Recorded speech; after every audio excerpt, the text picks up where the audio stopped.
everyone to Here to Help You. I have a couple, so today's going to be a little bit weird because we have a lot of guests, one actually calling from Baltimore today, and then we have two distinguished guests in as well.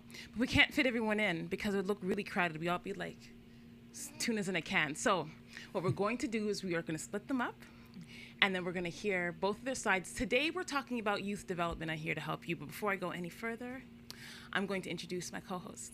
You know, I was kind of waiting until, I'd get that essential plug. Won't I hear many amount of your emotes? I know. So this is why I did this. So my co-host, the Dave Rankin, my engineer who you cannot see or hear because she can't talk today, Mrs. Chelsea. Sorry for you. Sorry for you. And in the middle today, you know what? Rosa, without me going any further, please introduce yourself to the My TCN TV network. Hello, everybody. My name is Rosa Berdego-Williams, and I am a parent volunteer for an organization called the EDGE Youth Program. Okay. And I'm here to speak on the program today. Perfect. So I did a little bit of digging in your history, and I found out some way that me and you are connected. Uh-oh. Yes. So you and I both attended the University of Windsor. Best university ever in all of Ontario. Thank you. And tell me, what was the reason why you went there? If it's the same reason I went, let's see. Well, I was a bad breed. So I left because I was far enough away from my parents that they couldn't get to me, but close enough that I could get to them. And then Detroit was right there, too. That was a selling point for me. Detroit. The first time I went to a club in Detroit, I was like, change my application. Absolutely. I am going to University of Windsor. Yes. Everybody who's from the gone University to Windsor, of had gotten that bug to go across the border. We have this, like the University of Windsor, like alumni. We have this, like, and we've done really well for ourselves. We have. I think we have. A lot of people sleep on University of Windsor. They do. And they're not acknowledging what the people come up with a lot of accomplishments. We've out here in the community, we've done a lot. Absolutely. It's a very multicultural campus. We got a lot of international students there. Yes, we do. And people are very surprised when I tell them that there's black people in Windsor. I'm like, you know what? This is what I say, is that it's the closest thing that you'll get to an HBCU experience is at the University of Windsor. I can understand that. I'm telling you, it's fantastic. Yeah. It is. So once I saw that you graduated, I'm like, this is going to be an easy interview.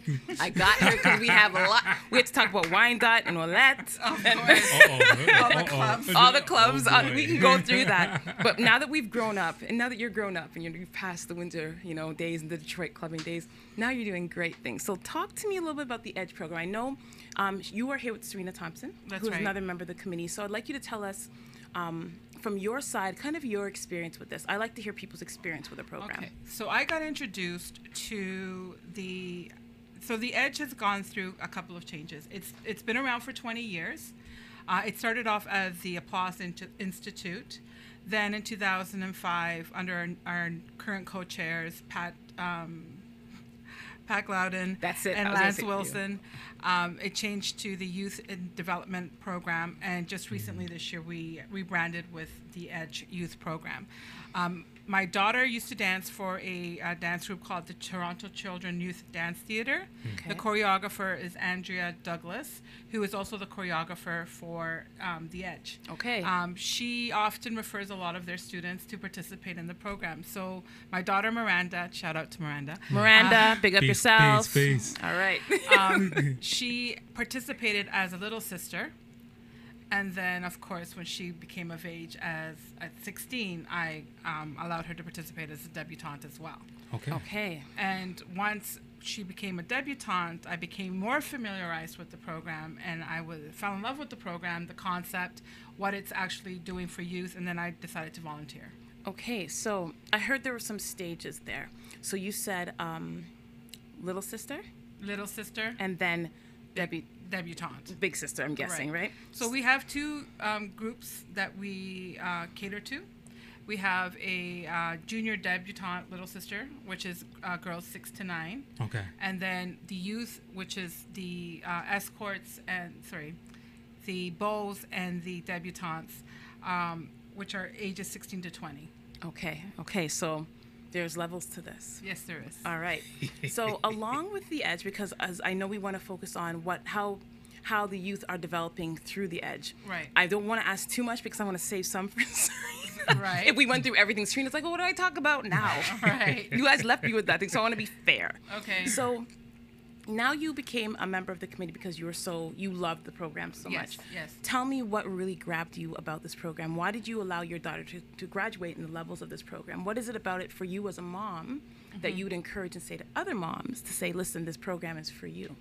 Well, what really captured me was the concept of providing the social and work skills that are not taught in the schools. And there's a lot to be said about social skills Yes. that whether people want to believe it or not, it's still important. Etiquette. Etiquette. Yes. And it can actually come into play because you need to be able to know how to move in different circles. Yes. And this program really provides you with that ease. It's awesome. Without making you feel like you're selling out. Understand. You know what? And I like Good. how you said that because Very I think good. maybe that might be a lot of the pushback that maybe some... There is a lot of pushback because Especially- it's like, that's such a Eurocentric concept and Yes. things like that. But to be honest, I mean, this is very prominent in the African American culture. Okay. And I'm Latina myself. In the Latin American culture, we have something similar called the quinceañera. but 16 it's years old. Right. 15. 15 years old. so That's those right. are early. 15. But I mean, it's to me, it's a celebration of youth. That's what the whole purpose of the ball is. It's just the celebration of the youth. But the purpose of the program is to provide them with these skills. I see. That is awesome. I got a question. I know you did. So with the pushback, do you find the pushback coming back more from, of course, the male side of things or from, of course, the female side of things? Okay, so the Here's the recruitment question. process is always difficult for the boys. Okay. Stubborn. And because there's a dance component to this. Oh, boy. But I don't know how guys haven't figured this out. If you can dance, You'll get a the girl. girls, right? If you know how to dance, you get And that the doesn't mean girl. standing on a wall and No. nodding your head. That's No. not dancing. No. Not Nor- standing on your head? Really? Did I say standing on your It's head? standing I on your- mean yes. nodding your head, just holding up the wall, or bubbling. That doesn't constitute. It's not calypso. Okay. Oh, boy. Or Although, and what we try to do too is like we add some fun elements to the course. dance component so that the kids do get to choreograph a number themselves. That's that cool. represents Beautiful. what is prominent at that time for them, what they like or whatnot. So so we do have some flexibility around that, Fantastic. and it's a beautiful event. That's awesome. So we have about 3 minutes left. I want you to tell our network more about you. What are you doing in the community? Because you see, this is very community driven, which means that usually when someone's doing something community driven, there's other aspects of themselves. So part of the requirement to participate in the Edge is that you will make time to volunteer. So we do have community partnerships in which we also volunteer in different events throughout the community. Okay. We've done a lot of volunteer work with Taibu, with some with Tropicana, with the Sickle Cell Organization, Okay. or Association, sorry, and different organizations throughout the city. Okay. And we're always looking to build more partnerships. Okay, fantastic. And with our last 2 minutes, what else would you like our network and our viewers to know about this program? Again, without giving away too much. What else could you say about this program? What makes it the Edge? I know what it stands for. Let me see if I remember. Empowerment, development, growth, engage. Yes, that's right. Yes. Yes. I got it. I remember that Chelsea, today. she gets a prize. I get a prize. I did very well. How did we pick that out? How did that come to be? Just by focusing on the skill developments that we work in and what our ultimate goal is with the program. So that's why our co-chair, Pat, came up with this concept, because it really embodies those four truths about the program. Empower, develop, grow, and engage. Okay. And do they get like something special at the end of this? Oh, like, yes. Okay. We have like a graduation certificate. We do have a debutante and Beau of the Year, which they go through an interview process. They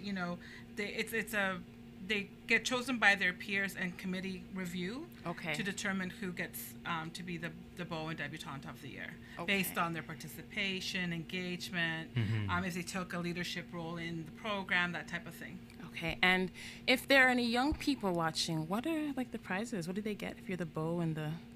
Well, they get to represent, they're the face of the program. So they would be doing a lot of our engagements, like outreach and things like outreach like that, right. and representing the program, speaking on their experience. Okay.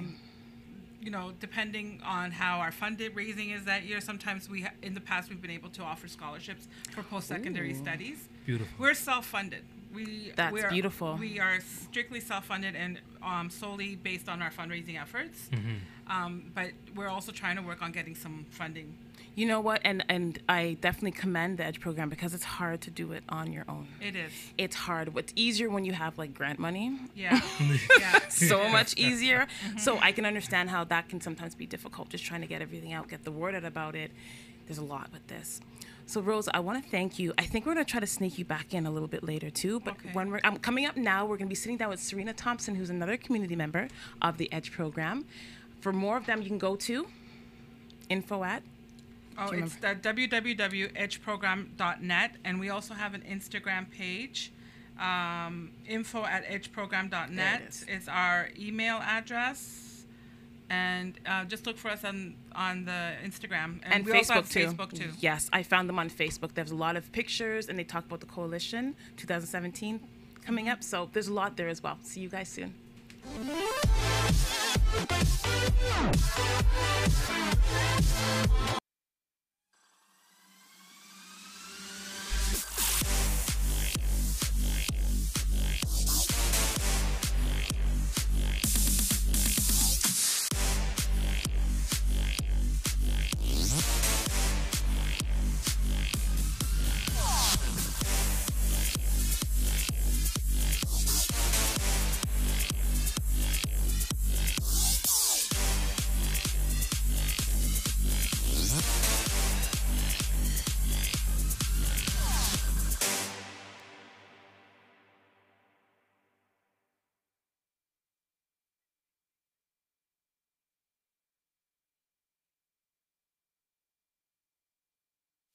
Think you have what it takes to bring value to the community? The TCN TV network is expanding and now accepting TV show proposals. Here's an opportunity to build celebrity status and become part of an elite group of community advocates that are focused on building, strengthening, and empowering our community in a positive way. Are you interested in embarking on a new adventure? TCN TV is searching for people interested in opportunities to change the conversation and pave an unforgettable legacy. If you feel you have something of value to offer, send a written show proposal to shows@mytcntv.com. Welcome back. We have another beautiful woman in the room now. You see all the fun we're having today, Dave? Well, we see. I'm laughing at Chelsea because... Why? Because she can't speak still? I'm telling you. Normally we get a countdown by now, but of course all the hand signals didn't work. I know. Welcome back. So there's a lot of things going on today. Serena, I'm going to introduce Serena Thompson first. Serena Thompson, welcome to the MyTCN TV. Did I say that right? You said it right now. Yes. Network viewers. Everyone, I'd like to welcome Serena Thompson, and we are going to go into how great and fabulous this woman is in a few moments. But let me catch you up to what's going on so you kind of know what's going on in the studio. Chelsea, our lovely engineer, usually can talk and give us direction, but she can't because she doesn't have a voice. Oh, no. I've been making fun of her. Yes. Because I'm not very nice, No, right? not at all. Chelsea, we love you. Thank you for all your good work. So, I'd like to introduce to you, of course, Dave, my co-host. Hello, Dave. How are you? Nice You're to so meet you. formal, Likewise. Dave, really? Wow, we're never this formal here. I'm here to help you. Now, Really? Miss Serena, this interview is twofold because I've done some research on you. I've seen some of the work that you have done. Yes, my dear, I research. So we're going to start with the EDGE program because we're talking today about youth development. Yes. So I would like to ask you first, what in your mind did you see as youth development when you became part of the EDGE program? How did this evolve for you? Well, it started out meeting one of the chair of the program, and he noticed my daughter may have been of age, ready for a program like this, and he mentioned the EDGE program, which back then was called Youth Development Program, and Cotillion Ball, and she was 15 at the time, just turning she would be turning 16 once the program started. So I said, yes, I want her in the program immediately. I knew that it would be something that she would benefit from right away. As a parent, I would think that immediately. Okay. So, you know, he signed her up and just took her under his wing and sponsored her and everything, and just said, you know what? And what was crazy enough is that it's just down the street from our house. Awesome. Where the workshops and very where everybody comes convenient together. So Yes. I noticed that if it was a program that would benefit her, I noticed it would be something obviously for other young kids, especially the young boys. Yeah, we're going to get into that in a moment. So you were attracted to this program because, proximity, which was awesome. Yeah. Right up the street. That's always nice. But I've heard of the program before you even knew. Yeah, I've heard of it before, but I just did not know where it was or how to contact them. I see. Okay. Yeah. So once you find out, you're like, yes! Yes. You're down the street? Immediately. You're in, girl. Yeah. Yes, she was voluntold. That I see. voluntold. Yes. Is this a parent thing? Yes. So when I become a parent, I can say that, voluntold? Yes, you can. Or the owner of your business. Okay. Where you can go ahead and And volunteer. volunteer people? That's right. That's awesome. I didn't even know that I could do that. Well, now that I think, my parents probably did volunteer me to do a lot of A things. lot of stuff, right? Anyhow. So your daughter, what did she ever speak to you about her experience there? And then kind of tell me your experience with that, with the EDGE program directly, when you were interacting with members of the board, and how was that for you? She loved the program because she was able to meet new people, especially from the neighborhood. But because EDGE is open to everyone throughout Ontario, people are coming in from Brampton, Mississauga, Right. Ajax, Markham, Pickering. So she was able to meet quite a handful of new people in her year. Awesome. Good. It's awesome. Yeah, and then actually she was called back the next year to fill in, and so she was able to meet another group of great young kids. And so ever since, she has been able to volunteer. She's on the youth committee now. Okay, So awesome. Yes, and then with me, when I would stick around talking with members of the committee, and then when they were talking about events and planning and stuff like that, I don't know how I ended up in there. You were just like, I'm here. I ended up, helping out and Right. sticking around, and so I've been there since 2014. Beautiful. So there's some longevity there for you as well. What would be the one message you would give to parents? I asked Rosa this as well. Parents or other even youth that are watching this, who are going to watch this, what would you tell them? Why should they join the EDGE program? Oh, there's Good lots of question, eh? reasons. I know. There's so many reasons, and really, it is just to experience something new. You're getting to learn a whole bunch of different workshops that deal with everyday life. You don't learn this in school. Yeah, And it's very true. Just the simple etiquette and dining. One day they'll be going out, or they already are. Yes. But they could go into a formal setting and really have no clue what to do. Which is horrible. It's true. And so simple things like that, and how to dress, and how to take care of your finances and stuff like that. So those type of workshops, they're quite valuable. And some kids did this year say that they thought they knew everything when they were coming into the program. Of course. Okay. We always do at 15, don't you? We know everything at 15 years old. Yes, and then they ended up realizing, no, I don't know everything, and they learned a lot, and they actually thanked their parents. They actually, thanked the parents, and they actually blossom. You just see them change by the end of the program when it's time for awesome. their coming out, basically, at the cotillion ball. Okay. Oh, wow. Awesome. I know you so do. what's it like witnessing those changes in the children? Like from the start of the program, of course, up until the ball. It's amazing because, they come a little rough around the edges at the beginning. Right. And I really see them change when they've gone for their fitting. Okay. This year was my first time actually seeing them go with the young men to go for their fitting for their tuxedos. Oh boy. They changed immediately. That's awesome. Immediately. Put them in a suit, huh? Put them in a suit Jeez. and a tuxedo. Yeah. Everything changes. Everything changes. Everything. All of a sudden, their confidence came out. Right. And, you know, Backbone it was straighter. Amazing. Yes, it was Oh, boy. amazing to see. Their pants are on their waist. Yes. Moms are like, yes. Well, His that's, waist. you know, that's one thing. Every time they come into the workshop, their pants have to be on their waist. Love it. Right. Love That's it. beautiful. That's It good to has hear. to be. That's good. Yes. Okay, and they come with their manners and everything. Mm-hmm. Yes, But, I love it. Yeah, that's what happened. And, Excellent. And it's beautiful to see. And of course, the girls, you know, they get to try on their dresses. I want to be in a cotillion so Yes, badly. I can see you in a tiara right now. Can't you see it? Yes, I can. Oh, okay, can Brand I join new Edge? wedding dresses. Girl, she just said the W word. Look at her face light up. Look at that. Chelsea, who have no voice right now. Even she's brightened up over there. Oh my gosh. So, you know what? I want to shift the conversation just a little bit with the time we have.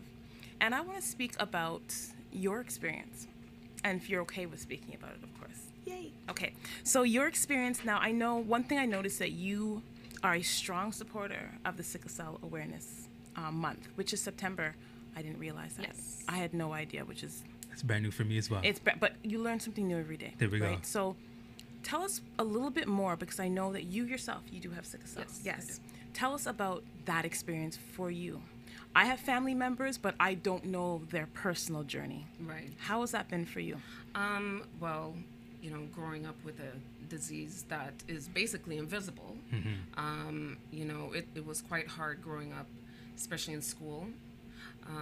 You know, you're just trying to be like everyone else and graduate with everybody and, you know, just keep up with everything. And it was really hard, especially when I'll get sick and then I'm not at school for 2-3 weeks. Yeah. You know, and then I do come back, but I'm still not 100%. Right. And then I have to catch up with schoolwork, and then the teachers don't understand, and then, you know, my friends don't understand. I will only have that one or two best friend that will know what's Right. going on with me. Right. Because Right. they would be able to notice the symptoms and stuff like that. But as I got older, it wasn't as hard. The pain crisis that I would get wouldn't be as frequent, but if it did come, I would be out of commission for quite a while. Yeah. And then it was harder in college because back then they didn't have all these resources that they have now, where you can take your test later and you know, you can hand in your assignment later and all that stuff. Everything was You had on point. deadlines. You had deadlines. Yeah. And they didn't want to hear the excuses. And I tried to have an advocate. It's best to have an advocate with you every time. That's right. That's important. Yeah, Yeah. through school, work, especially at the hospitals. Thank you for that. Yes. That's important. Yes. Yes. Especially at the hospitals. Hospitals, you would think they're well versed on sickle cell disease, and they're not. Oh boy. Wow. Yeah. So that the main part there is trying to get treatment, just basic treatment, and then next minute, you know, you're treated like a drug addict because of the amount of pain meds that you need to just control the pain. Wow. Oh boy. At one point, you know, we just want to be able to go in. Most of the time, we don't even want to go to the hospital when we have a crisis because of the fact that we know what's going to happen once we get there. Delayed emergency admittance, delayed, Wow. you know, the doctor will take forever to come see you. You know, you don't get your pain meds until the doctor sees you. So you're waiting a couple of hours in pain when you could have medicated at home. But you need something, if you're going into the hospital, you need something stronger. Yeah. And so, you know, you're waiting that couple of hours, and then finally, you know, you get the pain relief, but by then it's already set into your system, in your bones and your muscles, and so then you end up admitted, and then you're there for 2, 3, 4 weeks. Some people are in there for months. Oh boy. Wow. Yeah. Wow. So I now see I'm probably going to have to get you back at some point to talk more about this, because this is something now, even for myself, we're talking about development, but I can only imagine what some youth who are not where you are, what they are going through, right? Right. Because you've lived through, you have the lived experience. Some of them are coming up and have no idea. I you mean, know? it's hard because at one point when I was younger, I was told I wasn't going to pass 20. years Oh, old. boy. Yeah. They put tell a you that. timestamp. Put a timestamp. They put a Crazy. timestamp on my life. I've doubled that. So Awesome. I'm happy about Amazing. that. Yes. And then, you know, what I love doing is going to sick kids or centenary and seeing parents there with their young ones and letting them know I have sickle cell as well. Don't worry, your child will be fine. Yes. That's awesome. Your child will be fine, Beautiful. you know, and hopefully they'll have even more advances by then, by the time their child grows up. But I try to let them know, do not worry, you know, they'll be fine. We live, you know, we're basically able to live a pretty decent life if we are able to manage our pain properly and our lifestyle surrounding it. You know, you have to know your body. You have to know if certain things are too exhaustive. Right. You know, pace yourself. And that's the thing. Everybody keeps trying to tell me to pace myself. Pace yourself, Serena. And It's hard to, though, and because I'm you want to involved in live. so many different things. And I'm like, I don't course. have time for sickle cell. I hear you. That's what it comes down to, right? Just not having the time. This is our call, but we are going to be back to answer that call, and we'll have more with Serena Thompson and Rosa.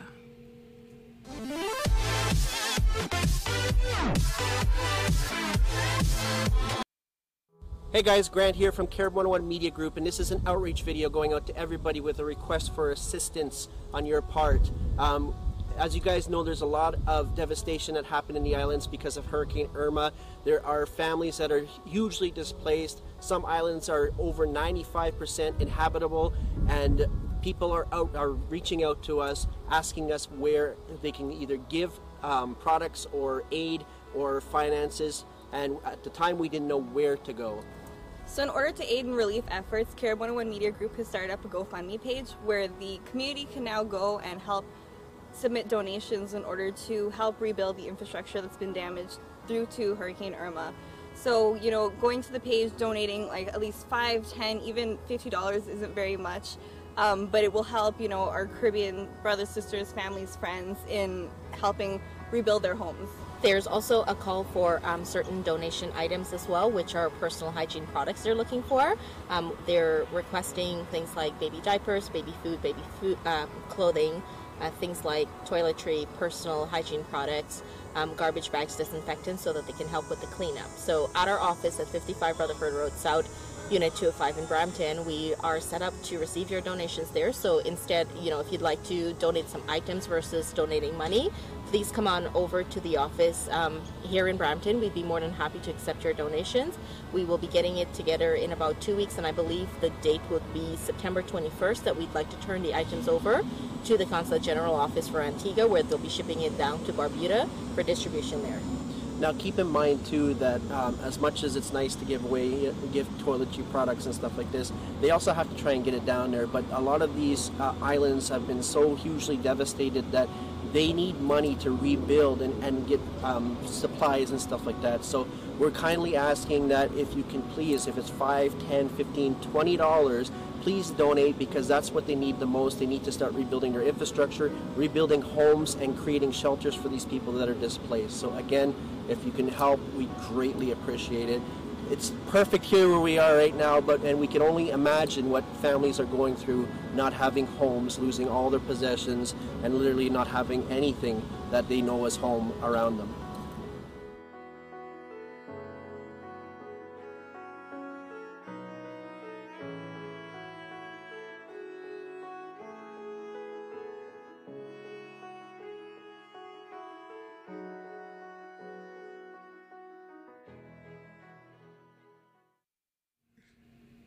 Wow. So welcome back, Chelsea. So welcome back to Here to Help You. We have some technical difficulties. Technical in the fact that our engineer can't talk right now. Oh boy. So because of that, she's having Sorry some for problems communicating with us. Chelsea, get some halls. Okay, so See, I would just told you, like, you know, write signs, but she said fully get some halls. Like, that's actually gonna help you at this particular moment, right? I would like to say, everybody, it is our special segment. It is a week earlier, but I would like to welcome straight from Baltimore, Maryland. Be more in the house. Baltimore, Maryland. We have Aunt. We have Aunt Hope. Well, Well, my aunt. Our aunt. Oh, now she's your aunt? Sorry, our. Whatever. Really. Aunt Hope on her special segment of Hope Chat. Welcome, Aunt Hope, everybody. I still got my clap button. Hi, Aunt Hope. Well, hello, all of my nieces and my nephew. How are you? We're very well. We are wonderful. So today, Auntie, we have a couple things that are going on, okay? Okay. We are speaking about youth development, which I thought was perfect, especially speaking to you because you have a lot of experience with youth. And I know you've probably either been a part of or have helped to organize some or many youth initiatives. We have two young ladies here today, and they are with a program called the EDGE program. EDGE stands for Empower, Develop, Growth, and Engage. And what they do is they work with youth from the age of, did you say 10? 16. Oh, 16, sorry, to 20. And they teach them basically etiquette. Excellent. Isn't that awesome? Excellent. Yes. So they have like a ball at the end of the program, but they teach them, how to act when they're in public, like proper social skills, right? Excellent. And it's excellent. The best thing about this and why I'm so moved by them is the fact that they're self-generated. Like they have no funding. They have no funding whatsoever from anyone else. So this is just a committee of people who are trying to do better for our youth. Beautiful. It's a wonderful thing. So you know what? I'm definitely going to bring them in the next segment and have you know what? Who knows what? I know you have a plethora of knowledge, but you know what? How about we speak about some of the initiatives that you have been a part of and what you've seen in Baltimore?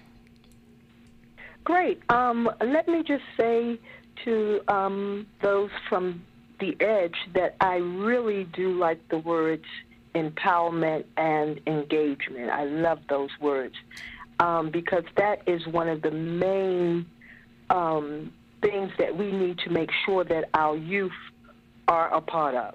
They have to be empowered, and there have to be engagement from not only the youth but from anyone that work with our youth.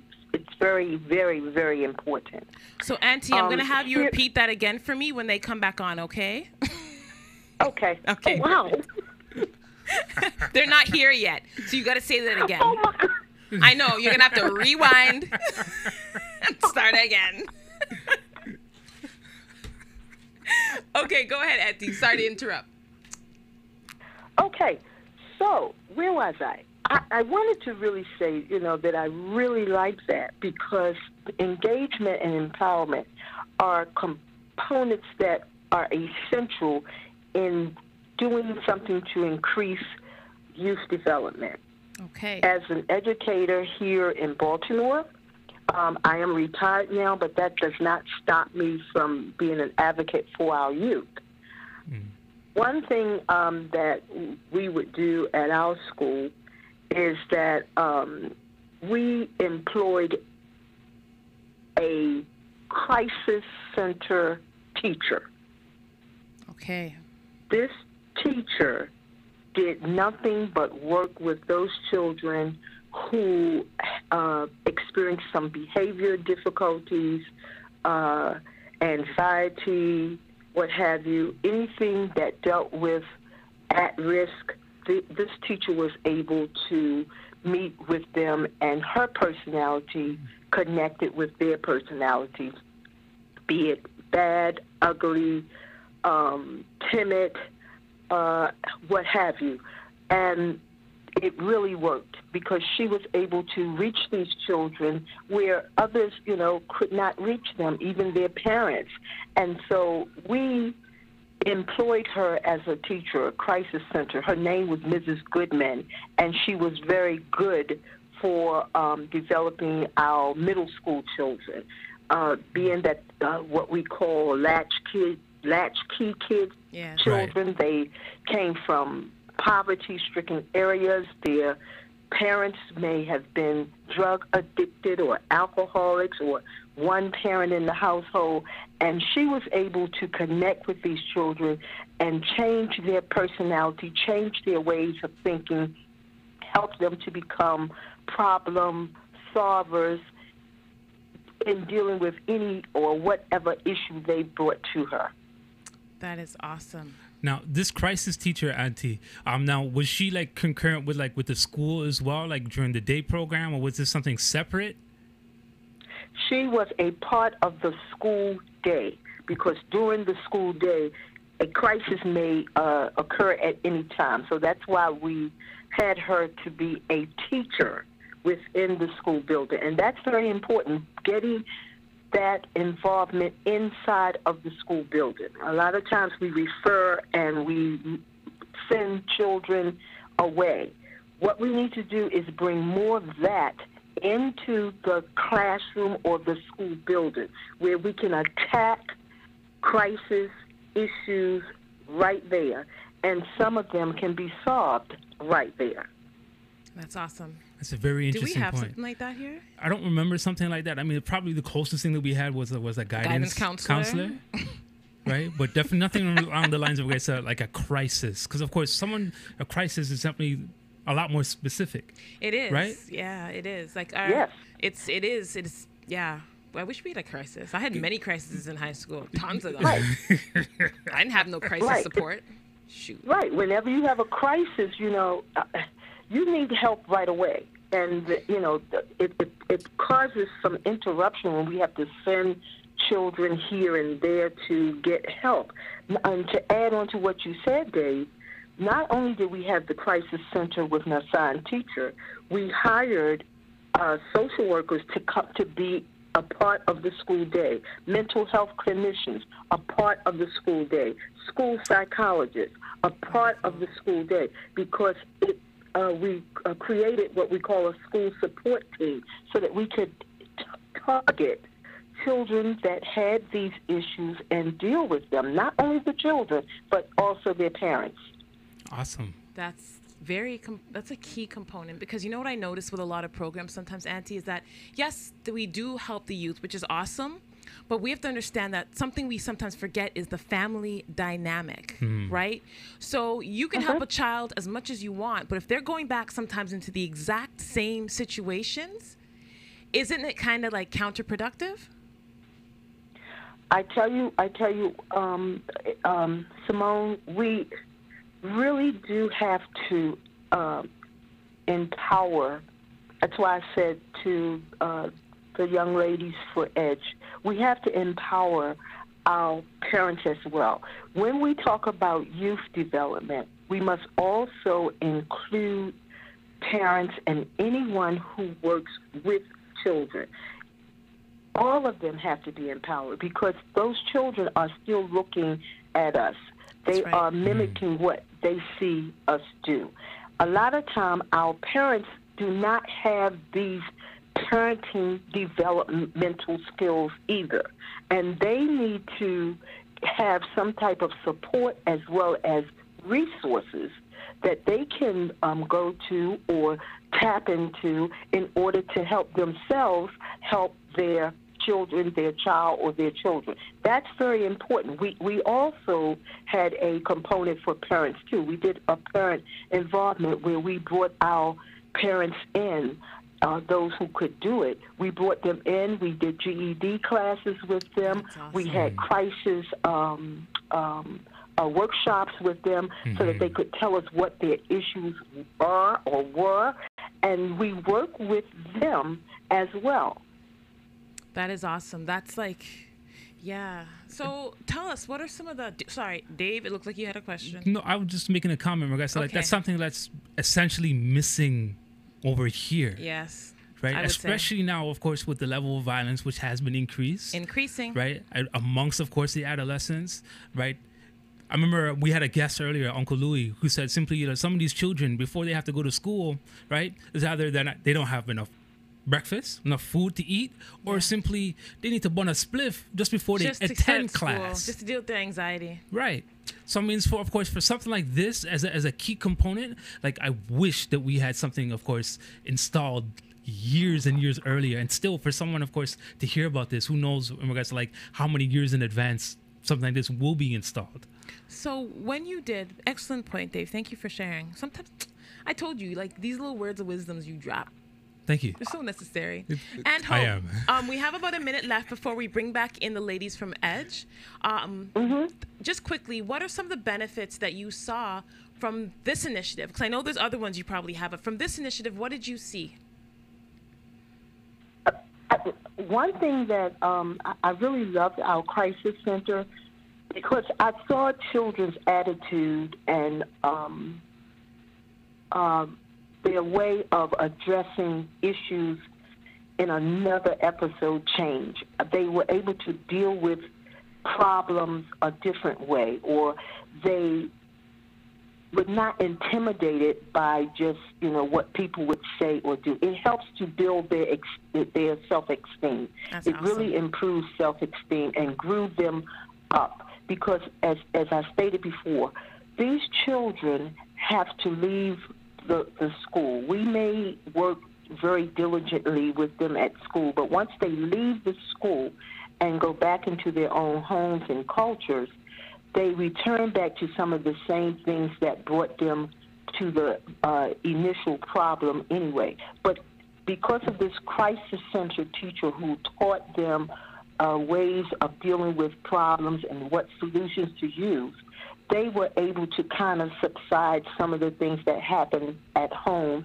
and then come back and talk about it. So I saw that nurturing type thing grow in these children. As they grew up, we knew that they had made some major changes in their life. That's awesome, Auntie. So I'm going to stop you right there. When we come back, viewers, we're going to have Aunt Hope still. We're also going to have Rosa and Serena back on the show. We'll see you guys just now.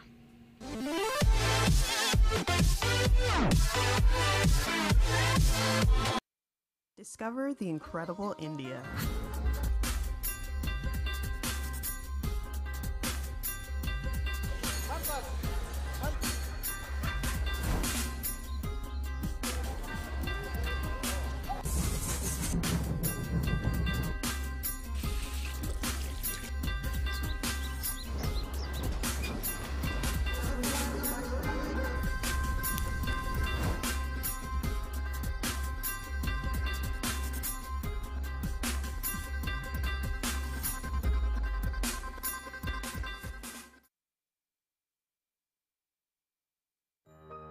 Are you retiring smart?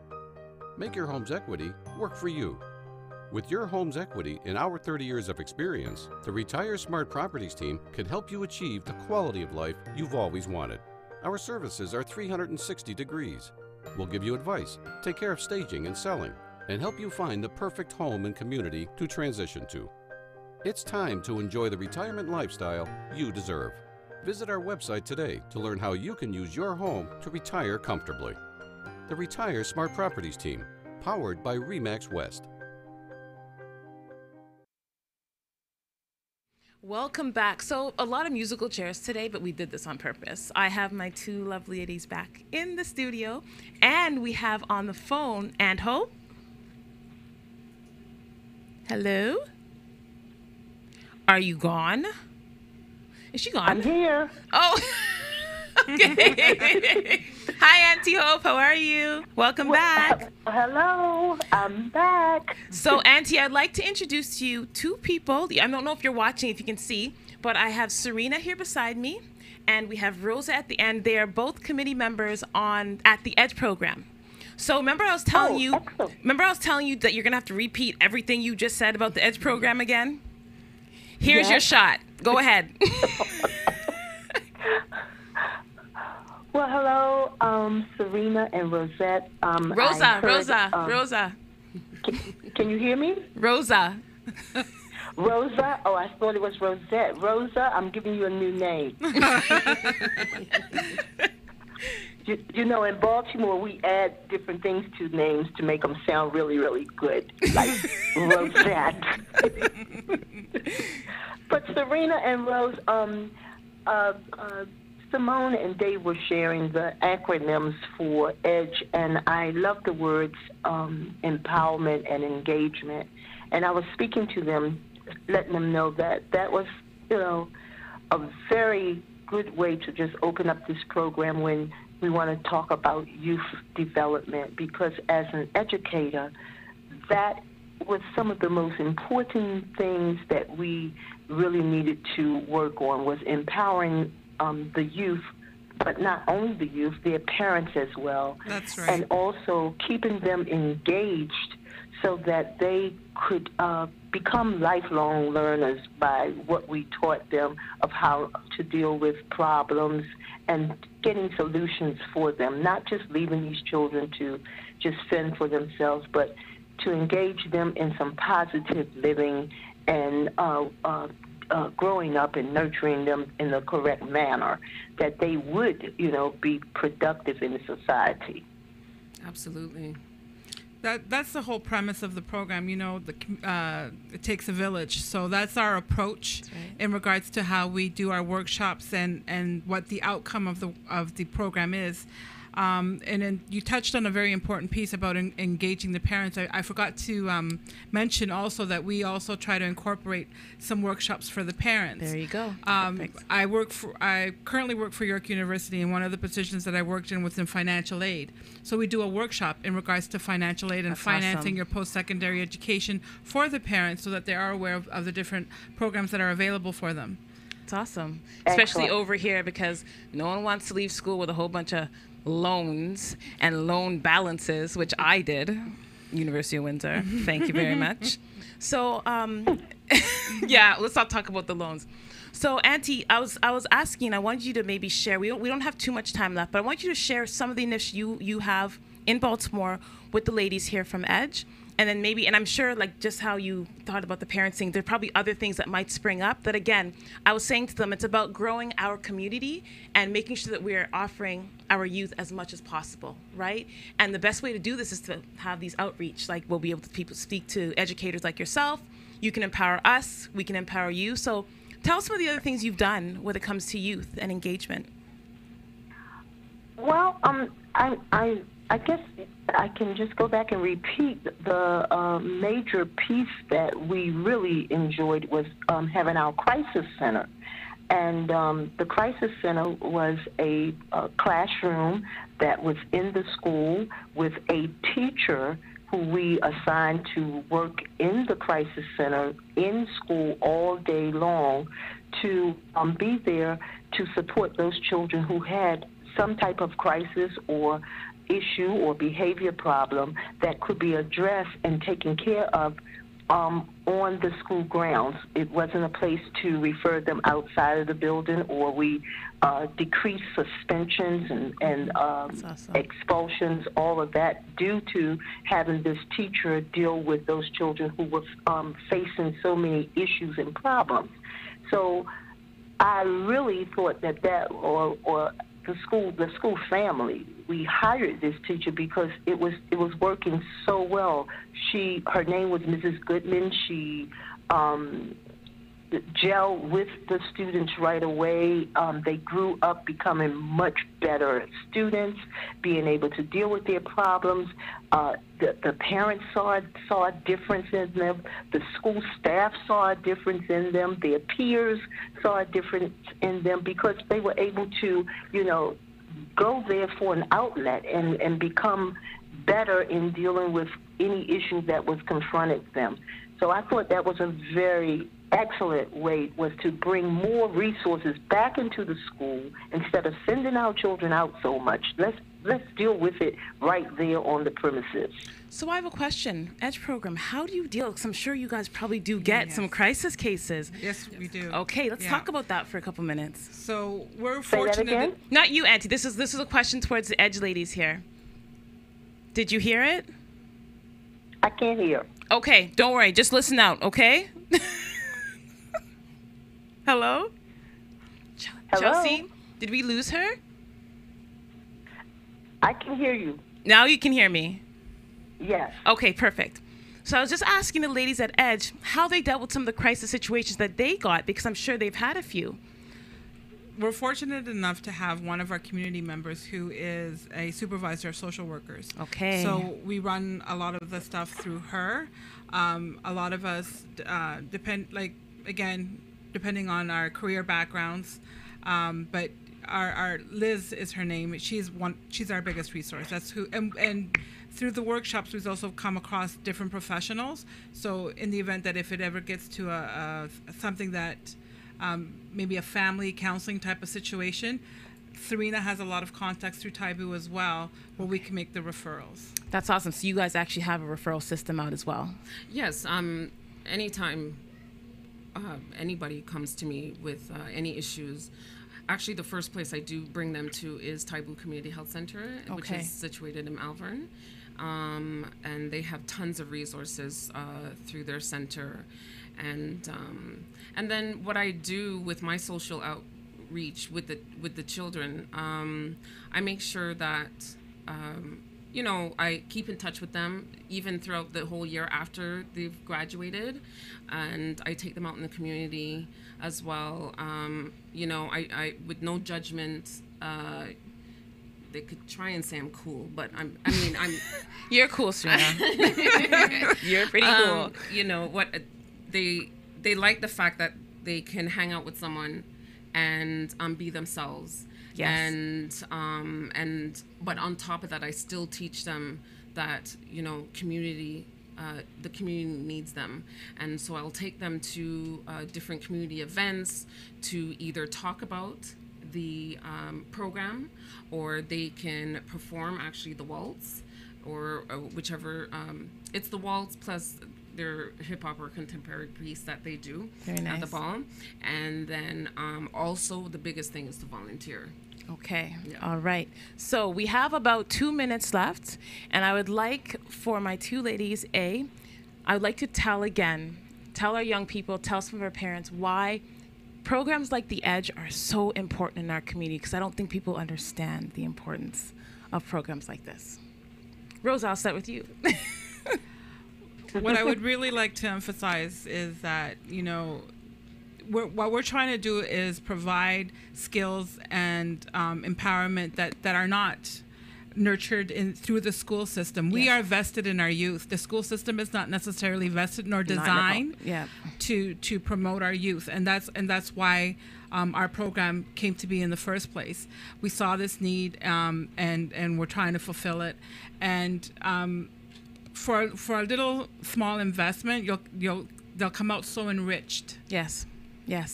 And Serena, for you. They do come out with, friends for a lifetime, that otherwise they would never have met. And they stick to each other and are very close with each other. And, this is something that the parents are able to notice and see in their children.